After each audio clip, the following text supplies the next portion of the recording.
melahirkan anak-anak setan. Jadi iblis kawin dengan jin-jin kafir melahirkan anak-anak setan. Atau setan itu bisa juga langsung daripada jin-jin kafir yang menjadi pengikut setan. Jadi Bapak Ibu mati Allah Subhanahu wa taala, kalau ada misalnya di istilah negeri kita ini hantu aja, itu sebenarnya tidak ada tuh. Secara substansinya tidak ada. Lalu yang ada apa? Ya jin tadi. Berubah bentuk, menakut-nakuti manusia. Atau misalnya tuyul. Nah, itu tidak ada secara substansi. Itu adalah jin yang sudah berubah menjadi setan, yang berubah bentuk menjadi tuyul. Atau misalnya si manis jembatan Ancol, atau misalnya kuntilanak. Nah, itu adalah jin yang berubah bentuk untuk menakut-nakuti manusia. Jadi secara substansinya ada itu. Kuntilanak itu ada, cuma jin itu yang ada, yang berubah bentuk. Karena tadi dari kisah tadi ya, kisah Nabi Ibrahim alaihissalam tadi yang melempar iblis tadi, itu membuktikan bahwa dia bisa berubah bentuk. Jadi jin ini bisa berubah bentuk. Ini kelebihan yang Allah berikan kepada mereka. Untuk apa? Tentu untuk menggoda manusia. Tentu untuk menggoda manusia. Jadi kalau misalnya ada orang melihat waktu hawalan guru aja misalnya. Ini misal aja Bang lah. Waktu hawalan guru yang kada bulu itu menyambat gurunya. Kalau guru itu barangkali guru siapa kan? Cara umum aja kita. Waktu hawalan guru jadi misalnya ada yang melihat si Din datang jadi waktu hawalan. Ini bisa dua kemungkinan. Bisa artinya dusta, berarti salah. Bisa benar. Benar artinya setan telah berubah bentuk menyerupai guru sehingga orang semakin sesat. Itu cara menyimpulkannya. Karena setan tadi bisa berubah bentuk, ya. Pimpinannya adalah iblis tadi ya. Pimpinannya adalah iblis. Jadi setan tadi bisa berubah bentuk. Jadi kalau ada orang misalnya hawalan guru atau hawalan Habib misalnya, ada orang melihat jar, Habibnya datang, gurunya datang di hawalan. Nah, itu berarti setan yang berubah bentuk menyerupai guru atau menyerupai Habib untuk menyesatkan manusia sehingga orang lebih merasa benar lagi melakukan hawalan tersebut. Atau misalnya di Kalua itu ada pariwisata baru, yaitu memakani buaya. Jadi diadakan suatu acara khusus pariwisata memakani buaya. Buaya dimakani. Itu kisah orang Bari bahwa orang Kalua ini bagaduhan buaya. Itu kalau dimakan itu buayanya datang, maka yang datang itu adalah setan yang berbangsa jin, berubah bentuk menjadi buaya untuk menyesatkan manusia, sehingga orang yakin bahwa memang bujur Jasidin itu bersahabat dengan buaya. Paham Pak Pian? Enggak kanak-kanak ini mungkin kadang ngerti telah bersahabat dengan buaya. Atau istilah harimau jadi-jadian, atau istilah babi ngepet. Nah, itu semua adalah jin yang berubah bentuk. Artinya ada. Secara substansi kan ada, tapi secara perubahan bentuk daripada syaitan itu ada untuk menyesatkan manusia. Nah, ini dengan segala cara. Jadi iblis ini sudah berjanji, ya, bersumpah akan menyesatkan manusia ini dengan segala cara.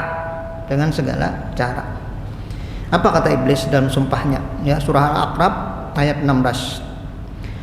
Qala fa bima aqwaitani la udanna lahum siratal mustaqim summa la'atiyannahum min baini aydihim wa min khalfihim wa an aymanihim wa an syama'ilihim wa la tajidu aktsaruhum syakirin. Iblis berkata, karena engkau telah menyesatkan aku, pasti aku akan selalu menghalangi mereka dari jalanmu yang lurus. Tidak akan pernah berhenti. Ada istilah istirahat, pasti akan menghalangi anak cucu Adam dari jalan yang lurus. Kemudian kata iblis, Aku akan mendatangi mereka dari depan, dari belakang, dari kanan, dari kiri. Nah, ini maksudnya dengan segala cara, dengan segala daya dan upaya. Salah satunya apa tadi? Berubah bentuk tadi, ya. Nah, itu. Dan engkau, kata iblis, ini prediksinya, ya. Dan engkau, maksudnya Allah Subhanahu wa taala, tidak akan mendapati kebanyakan mereka bersyukur. Ternyata prediksi iblis ini benar. Jadi bukan iblis ini jadi paranormal, ada cuma memprediksi aja. Dengan sebab dikepungnya dari segala arah, dimesarkan dengan segala cara ini, banyak manusia yang tertipu sehingga tidak banyak yang bersyukur, dan prediksi ini ternyata benar. Nah, Bapak Ibu rahmati Allah Subhanahu wa taala, bagaimana cara agar kita tidak tertipu daya oleh syaitan? Nah, ini yang kita bahas malam ini. Bagaimana agar kita tidak tertipu daya oleh syaitan? Nah, syaitannya adalah musuh yang paling nyata. Bukan nyata orangnya berubah bentuk tadi kada di hadapan kita, tapi nyata bekas-bekas jejak-jejak perbuatannya. Misalnya malam ini, malam apa nih? Malam apa tadi malam ini? Malam Ahad. Nah, itu kalau pian jam 10 sampai nanti misalnya jam 5 lewat di HBI itu banyak sekali itu orang. Nah, itu contoh daripada tipu daya syaitan. Contoh daripada tipu daya syaitan. Artinya kelihatan, nampak. Bukan berarti setannya yang nampak, ada tipu dayanya itu kelihatan, nyata, nampak. Nah, pertama, agar terbebas daripada tipu daya syaitan, itu kita harus memiliki iman yang benar. Jadi kalau orang itu bisa ditipu daya oleh syaitan, maka imannya itu ada benar, kayak itu anunya toh, kesimpulannya. Kalau dalam istilah bahasa Arab tuh mafhum muhalafah, artinya kebalikannya. Kalau orang imannya benar tidak bisa diganggu oleh syaitan, tapi kalau imannya kada benar, di saat itulah diganggu oleh syaitan. Maka orang yang memakani buaya tadi, berarti mereka saat itu diganggu, ditipu daya oleh syaitan. Orang beriman ini meyakini kekuatan itu hanya dari Allah, kekuasaan itu hanya dari Allah, ya. Dan orang beriman itu yakin bahwa dia ditolong Allah, dan barang siapa ditolong Allah, dilindungi oleh Allah Subhanahu wa taala, tidak ada yang dapat mencelakainya. Allah berfirman di dalam surah An-Nahl ayat 99 yang berbunyi sebagai berikut: Innahu laisa lahu sultanun 'alal ladzina amanu wa 'ala rabbihim yatawakkalun. Sungguh setan itu tidak akan berpengaruh terhadap orang yang beriman, imannya benar. Allah mengatakan, sungguh setan itu tidak akan berpengaruh terhadap orang yang beriman dan berakwal kepada Tuhannya. Jadi imannya benar. Kalau imannya kada benar, bercampur kesyirikan, maka diganggunya, maka ditipu dayanya. Jadi kalau kita melihat kondisi umat manusia nih, banyaknya orang yang syirik, imannya kada benar, itu berarti orang itu ditipu daya oleh syaitan. Misalnya mengadakan acara apa tadi, memakani buaya tadi, atau pesta laut, nah itu syirik. Berarti mereka saat itu diganggu oleh syaitan, artinya imannya tidak benar. Banyak yang datang, ya. Lalu pengaruhnya terhadap siapa? Allah sendiri yang mengatakan, innahu sultanuhu 'alal ladzina tawallawnahu wal ladzina hum bihi musyrikun. Innama sultanuhu 'alal ladzina tawallawnahu wal ladzina hum bihi musyrikun. Pengaruhnya hanyalah terhadap orang yang menjadikannya pemimpin. Artinya orang itu berbuat maksiat. Jadi kalau orang itu berbuat maksiat, maka menjadikan setan pemimpin artinya. Jadi ini bahasa abstrak, bukan berarti ini ada setan di depan lalu kita ikuti, bukan berarti begitu. Saat orang itu melakukan maksiat, berarti saat itu dia menjadikan setan itu sebagai pemimpinnya secara tidak nyata. Setannya ini di depannya membimbingnya. Dan setan itu berpengaruh terhadap orang yang syirik kepada Allah Subhanahu wa taala. Maka yang pertama adalah harus dengan iman yang benar. Dan di antara saudara kita tuh yang minta kepada selain Allah syirik besar. minta kepada wali, syirik besar. Nah ini dalam gangguan setan. Dia berdoa, wahai wali fulan, wahai wali fulan, wahai wali fulan. Ini adalah syirik besar. Berarti dalam gangguan setan. Kalau kita alhamdulillah ada. Tapi bisa aja juga syirik kecil, misalnya riya. Nah, syirik kecil, riya itu artinya beribadah untuk dinilai oleh orang lain. Jadi menyekutukan Allah dengan orang lain, itu namanya riya. Nah ini saat kita riya, minta nilai ibadah kita, perbuatan baik kita, maka saat itulah kita ditipu daya oleh syaitan. Jadi beribadah itu sesungguhnya adalah dengan ikhlas. Nah ikhlas ini dari iman yang benar. Ini contoh, ya, adalah contoh. Kemudian syirik besar, Bang, misalnya mungkin terjadi kita ini bisa aja kalau kada paham. Tapi ini kadang-kadang orang sulit untuk menyampaikan yang ulun sampaikan ini. Dan kadang-kadang jamaah juga mungkin merasa kada nyaman. Kalau kada pernah mendengar mungkin menganggap bahwa ini aliran apa ini. Nah, yang ulun sampaikan ini nah. Yang akan disampaikan ini nah. Ya. Contohnya misalnya syirik besar itu tidak mau mengakui bahwa hukum Allah itu satu-satunya yang benar. Nah, kalau pian belum pernah mendengar, bahwa ini aliran apa pulang? Aliran Islam juga, dan itu ada dalilnya. Allah berfirman, "Pamalam yahkum bima anzalallah faulaika humul fasiqun." Barang siapa tidak berhukum kepada aturan Allah, maka dia termasuk orang yang fasik. Orang yang fasik artinya orang yang berdosa besar. Untuk siapa ini? Untuk semua orang. Misal orang itu tidak melaksanakan salat, artinya dia tidak berhukum kepada hukum Allah. Kalau tidak melaksanakan salat itu karena dia malas, maka dosa besar. Amalan yahkum bima anzalallah faulaika humul fasiqun, dosa besar. Artinya tidak melaksanakan hukum Allah. Tapi kalau dia merasa bahwa tidak salat itu adalah bukan kewajiban, karena sudah sesat belajar ilmu apa namanya itu ya, ilmu tasawuf sesat, jadi menganggap bahwa bukan kewajiban, maka dia seperti iblis tadi, menentang perintah Allah. Nah itu kada wajib kada aja. Hubungannya yang awam aja itu kalau sudah sampai kada lagi sembahyang, ini sudah masuk ke dalam syirik besar atau kufur besar, sama dengan iblis tadi. Iblis tadi menentang perintah Allah. Jadi menentang perintah Allah dengan malas beda.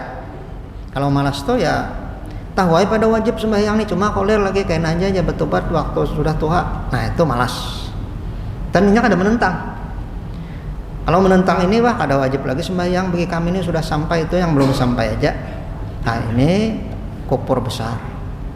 Nah ini orang yang ditipu daya oleh syaitan. Jadi kita bisa melihat, oh orang yang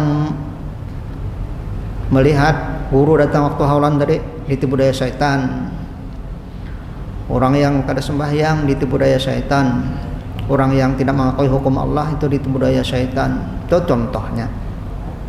Atau misalnya kita kemukakan bahwa di dalam bermasyarakat dan bernegara ini wajib menjalankan hukum Islam. Lalu orang kada senang, tawam pian lah, hati-hati pian kalau kada senang. Berarti ada sesuatu yang salah dalam ilmu kita. Kalau pian kada senang, oh kada kawai itu dia. Kita ini kan Bhinneka Tunggal Ika. Nah misal nih, berarti iman kita belum mantap loh. Padahal Allah mengatakan, ya ayyuhallazina amanu dukhulu fis-silmi kaffah wala tattabi'u khutuwatis syaitan innahu lakum aduwwum mubin. Wahai orang beriman, masuklah ke dalam Islam keseluruhan. Hukum juga adalah hukum Islam. Makanya pendiri negara kita ini waktu membuat Pancasila itu, sila pertama ketuhanan yang Maha Esa, koma dulu, dengan kewajiban menjalankan syariat Islam bagi pemeluknya. Mungkin itu akan sekarang ada tahu lagi. Artinya mereka itu visinya Islam. Jadi bukan ulun yang menyampaikan ini, tapi para pendiri negara kita. Para pendiri negara kita. Ya kalau misalnya wah salah aja lu ini, salahkan para pendiri negara itu. Nah, Karena adanya negosiasi aja di awal-awal, sehingga umat Islam nih kemudian melemah, mau mencoret 7 kata itu. Artinya kewajiban menjalankan syariat Islam bagi pemeluk-pemeluknya aja, orang lain kan ada. Artinya menjalankan syariat Islam bagi pemeluknya aja banyak ada mau coba, ya kan? Padahal kan bagi pemeluknya aja tuh. Nah itu sejarah. Jadi kalau orang itu tidak mau berhukum kepada umat Islam karena misalnya malas, belum bisa melaksanakan, tapi wajib dianggapnya, sama seperti orang salat tadi yang malas tapi tetap menganggap wajib, dia berdosa besar. Jadi kalau orang itu tidak melaksanakan hukum Islam, kalau mencuri sesuai syarat-syaratnya dipotong tangan, kalau minuman keras sesuai syaratnya dicambuk, itu maksudnya. Nah kalau tidak melaksanakan itu berarti dia kena wa man lam yahkum bima anzalallah fa ulaika humul fasiqun, minimal menjadi orang fasik. Nah jadi kada nyaman-nyaman Bang jadi orang yang berkedudukan ya. Ada kewajiban, dan itu kewajiban semua bagi umat Islam. Nah kalau kita Bang terlepas dari kewajiban itu karena kita kada berkedudukan, kita terlepas daripada kewajiban itu. Kewajiban kita Pak meyakini aja. Itu pun kadang-kadang kalau kita kada paham, kada pernah mendengar ini, bah karas mana sih ini ceramah aja. Nah kayak itu Allah lah. Arti karas lawan lemah itu apa bedanya? Ya Allah lah. Karas itu kadang-kadang karena kada sesuai dengan pikiran kita, kada sesuai dengan hawa nafsu kita, maka dikatakan oh karas ya. Tapi kalau sesuai dengan hawa nafsu kita, maka dikatakan lemah. Padahal bukan sesuai atau tidak sesuai dengan hawa nafsu kita. Yang penting sesuaikah atau tidak sesuai dengan Quran dan hadis, itu yang penting kan itu. Itu Quran mengatakan, "Wa man lam yahkum bima anzalallah fa ulaika humul kafirun." Kalau ada yang mengatakan, "Wah, ini bukan zamannya lagi hukum Islam. Sudah ketinggalan zaman," maka yang mengatakan seperti itu dia termasuk kufur besar. Artinya dalam kehidupan berbangsa dan bernegara ini kada aman-aman aja, tidak aman-aman aja. Ada kewajiban yang harus dilaksanakan oleh orang-orang sesuai dengan kedudukannya masing-masing. Yang aman siapa? Ya rakyat. Jadi ulun ini apa maksudnya menyampaikan ini? Menyampaikan aja, menyampaikan agar iman kita benar, agar kita tidak terkena kufur besar, syirik besar. Maka kita yakin bahwa semuanya harus melakukan atau melaksanakan aturan-aturan Islam di dalam kehidupan sehari-hari tadi, sesuai dengan ya ayyuhalladzina amanu udkhulu fis-silmi kaffah tadi. Wahai orang-orang beriman, masuklah ke dalam Islam itu secara keseluruhan, dari segi keseluruhan, bukan hanya dari segi ibadah aja, bukan hanya dari segi pada artinya ibadah aja, tapi juga dari segi hukum. Wala tatabi'u khutuwati syaitan, jangan engkau ikuti langkah-langkah syaitan. Artinya kalau bukan mengikuti aturan Allah Subhanahu wa taala, maka itu berarti mengikuti langkah daripada syaitan. Di saat orang itu tidak mengikuti aturan Allah, maka di saat itu dia mengikuti langkah daripada syaitan. Jadi kada aman sebenarnya. Cuma yang kada aman ini banyak orang yang berminat. Nah, tidak ada orang betakun ulun pian kada lagi Pak mau politik. Kada lagi, tapi paham aja politik, cuma kada umpat lagi di politik. Paham politik tapi tidak ikut berpolitik. Nah, karena politik itu tujuannya apa? Orang berbuat sesuatu kan ada tujuan. Tujuannya adalah kekuasaan. Kalau kada kekuasaan, untuk apa orang berpolitik? Kan hendak jadi, kalau hendak jadi ini jadi itu tujuan orang berpolitik secara umum. Mungkin ada juga bang yang hendak baramian aja mungkin, tapi kebanyakannya memang tujuannya adalah untuk mencapai kedudukan tertentu. Nah ini yang pertama, iman yang benar. Yang kedua ikhlas. Ini Allah sendiri yang mengatakan. Pun carikan ayatnya. Di dalam surah 38, surah Sad, ayat 82-83. Allah berfirman, kata Allah Subhanahu wa taala tentang iblis di sini, qala, iblis berkata, "Fa bi izzatika la ughwiyannahum ajmain illa ibadaka minhumul mukhlasin." Iblis berkata, demi kemuliaanmu. Artinya aku ya jalan Tuhan nih, mulia pulang Tuhan nih sahabatnya. Jadi kalau orang Tuhan ada bertuhan, ateis itu lebih artinya sesat daripada iblis. Iblis demi kemuliaanmu. Nah, mengaku benar bahkan memuliakan Tuhan bilang, aku akan menyesatkan mereka semuanya illa ibadaka minhumul muhlasin, kecuali hambamu yang ikhlas di antara mereka, yaitu orang-orang yang diberi taufik oleh Allah Subhanahu wa taala menaati segala perintah dan menjauhi segala larangannya. Ibnu Qayyim mengatakan iblis tahu bahwa dia tidak bisa menggoda orang yang ikhlas, sehingga dalam sumpahnya tadi dia menyebutkan akan kusesatkan mereka semuanya illa ibadaka minhumul muhlasin, kecuali hamba engkau yang ikhlas. Jadi iblis tahu kalau orang ikhlasnya kenapa digoda. Maka syarat kedua agar tidak ditipu daya oleh iblis adalah ikhlas. Yang pertama tadi sudah kita sebut di atas tadi ya, karena berhubungan dengan tauhid, jangan sampai ria. Nah, ria itu kan ikhlas. Lawan daripada ikhlas apa? Ria. Ria itu syirik kecil. Artinya dia berbuat kebaikan minta dinilai, diperhatikan oleh manusia. Nah, ini harus dilatih. Harus dilatih. Mungkin ada suatu saat kita terkena penyakit ini, dihilangkan. Caranya apa? Caranya kita ingat bahwa semua kebaikan itu adalah atas anugerah murni dari Allah Subhanahu wa taala. Ada lagi yang sulit selain dia ini, ria mudah misalnya. Ada lagi yang menunggu, yaitu ujub. Ujub itu artinya merasa bangga diri, sehingga dia merasa bahwa kebaikan itu muncul murni dari dirinya. Ini ujub namanya. Segala kebaikan muncul murni dari dirinya. Iman dari dirinya, ilmu dari dirinya, kemudian taat dari dirinya, sehat dari dirinya, rezeki dari dirinya. Ini namanya ujub. Nah, ujub ini adalah mensekutukan Allah dengan dirinya sendiri. Jadi kalau ria itu menyekutukan Allah dengan orang lain, minta puji, minta nilai. Kalau ujub menyekutukan Allah dengan dirinya sendiri, merasa bangga dengan diri sendiri, merasa bahwa kebaikan itu zahir dan batin. Maksudnya batin itu iman, Islam, ilmu, taat. Nah, maksud zahir apa? Rezeki, kesehatan. Lalunya merasa dari diri sendiri, itu ujub namanya. Untuk menghilangkan itu, maka setiap saat jika kita berbuat kebaikan, kita ingat bahwa iman kita, Islam kita, ilmu kita, ketaatan kita, kesehatan kita, rezeki kita adalah murni anugerah dari Allah Subhanahu wa taala. Nah, itu bedanya.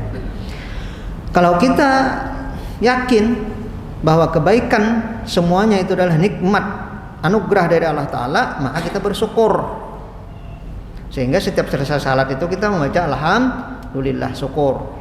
Maka kadang-kadang kita bersyukur ini lupa, hanya sekedar alhamdulillah, alhamdulillah, alhamdulillah, itu aja. Harusnya di otak kita ini berpikir alhamdulillah atas nikmat yang Allah berikan kepada hamba. Alhamdulillah atas nikmat yang Allah berikan kepada hamba, nikmat iman. Kita tidak terjerumus ke dalam kesyirikan, ke dalam kekufuran. Alhamdulillah. Itu maksudnya. Diucapkan terus 33 kali selama 5 kali sehari.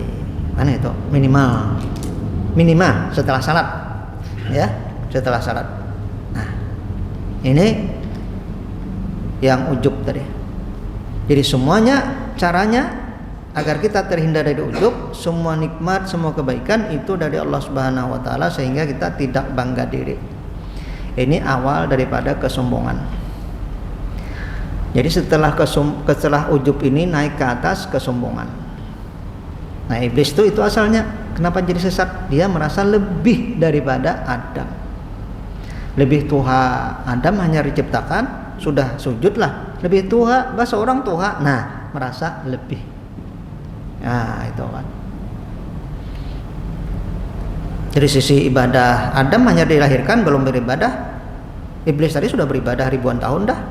Maka dia merasa lebih gengsi ya, sujud kepada Adam kan, bukan sujud ibadah ada, tapi sujud penghormatan. Nah, ini ujub. Ujub ini awal daripada kesombongan. Kemudian di masa berilmu, Adam belum berilmu, Sedangkan iblis sudah berilmu. Masa orang yang berilmu menghormati yang ada berilmu? Ini dalam dirinya muncul rasa ego. Dia lupa kepada yang memerintahkan. Dia melihat kepada dirinya sendiri telah menjadi pemimpin malaikat, lupa dengan siapa yang memerintahkan untuk bersujud, yaitu Allah Subhanahu wa taala. Maka segala sesuatu yang baik itu kita syukuri. Nah, itu bedanya. Jadi kalau orang itu ujub, maka segala sesuatu yang baik itu dia banggakan. Dia banggakan. Ada rasa bangga dalam hatinya. Tapi kalau orang itu sudah paham semua nikmat itu dari Allah Subhanahu wa taala, zahir batin dari Allah Subhanahu wa taala, maka dia akan mensyukuri nikmat itu. Alhamdulillah, alhamdulillah, alhamdulillah. Nah, ini yang kedua. Yang ketiga, berpegang teguh kepada Al-Quran dan Sunnah. Bila orang itu kada berpegang teguh kepada Al-Quran dan Sunnah, maka berarti ditipu daya oleh syaitan. Dan ini sesuai dengan pemahaman para sahabat, tabi'in dan tabi'ut tabi'in. Jadi kada sembarangan. Nah, bisa saja orang ada dalilnya Quran hadis, tapi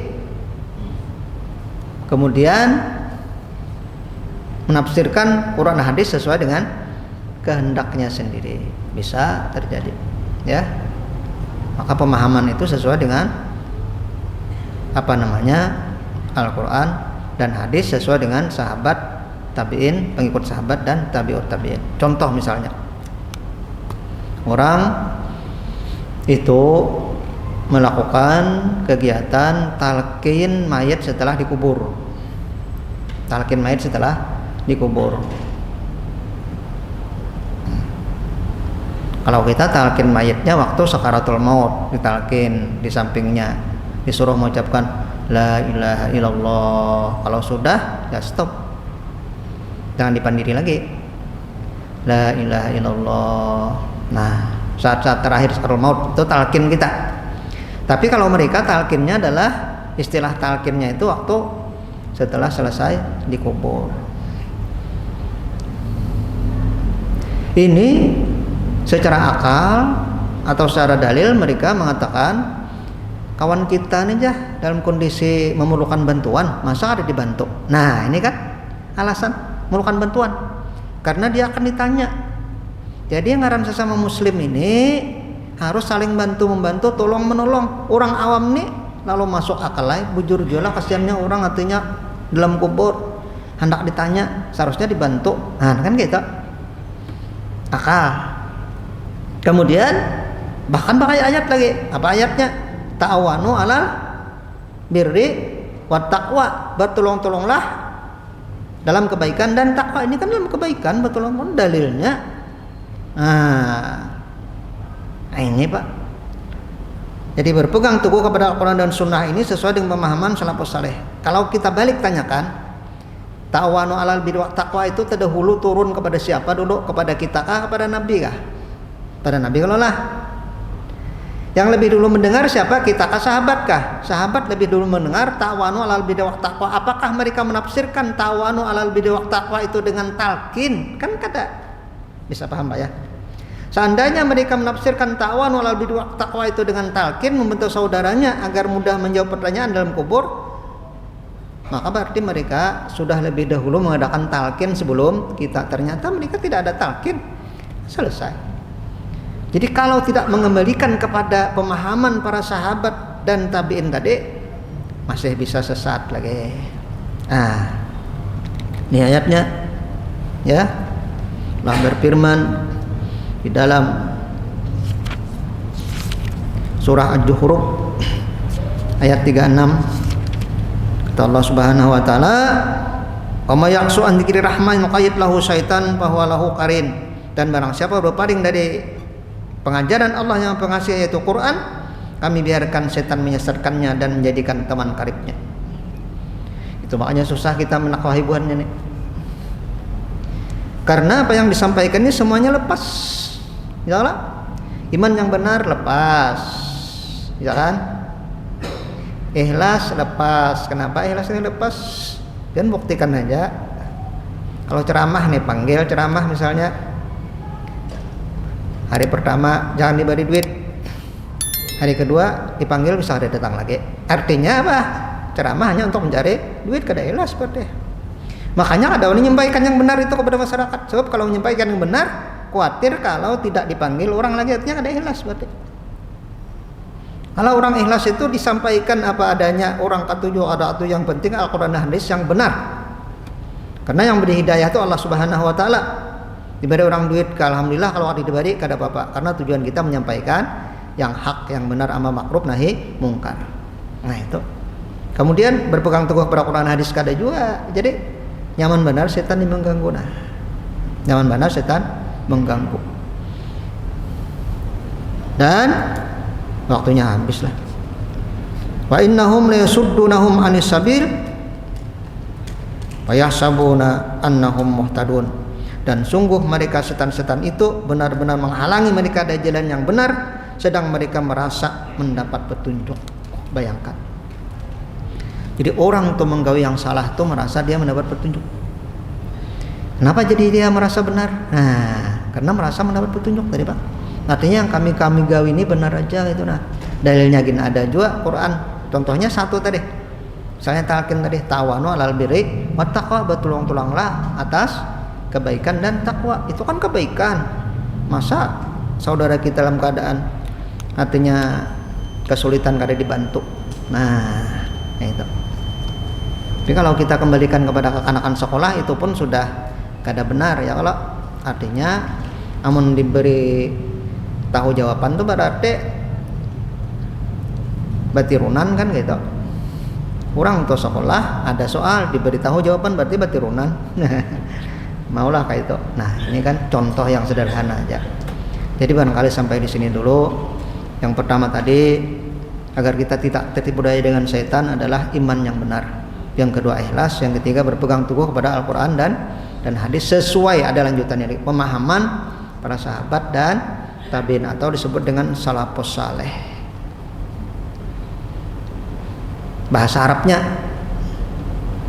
daripada salafus saleh itu artinya orang-orang terdahulu yang saleh. Abah pian tuh salaf juga karena sudah terdahulu. Kaipian salaf artinya bahasa Arabnya terdahulu. Yang paling salaf itu siapa? Nabi, karena paling terdahulu. Setelah itu siapa? Adalah sahabat. Maka disebut dengan salafus saleh, orang terdahulu yang saleh. Itu maksudnya. Jadi jangan pian misalnya kemudian Bapak Alwin ini menguya salafus saleh ini jangan-jangan pindah ke salafi pulang. Nah, itu bahasa Arab aja. Ya, bahasa Arab aja. NU kah, Muhammadiyah kah, Salafi kah, Jamaah Tabligh kah? Kalau dia mengikuti Al-Qur'an, hadis sesuai dengan pemahaman para sahabat dan para tabi'in, maka disebut salafus saleh. Itu istilah aja, istilah. Kada perlu ditakutkan. Kalau wah salafi kita takutan, nah, bukan kayak itu ya. Nah, itu kada pas memahaminya maksudnya. Kita tutup dengan qaul majelis. Subhanakallahumma bihamdika asyhadu an la ilaha illa anta astaghfiruka wa atubu ilaik. Assalamualaikum warahmatullahi wabarakatuh.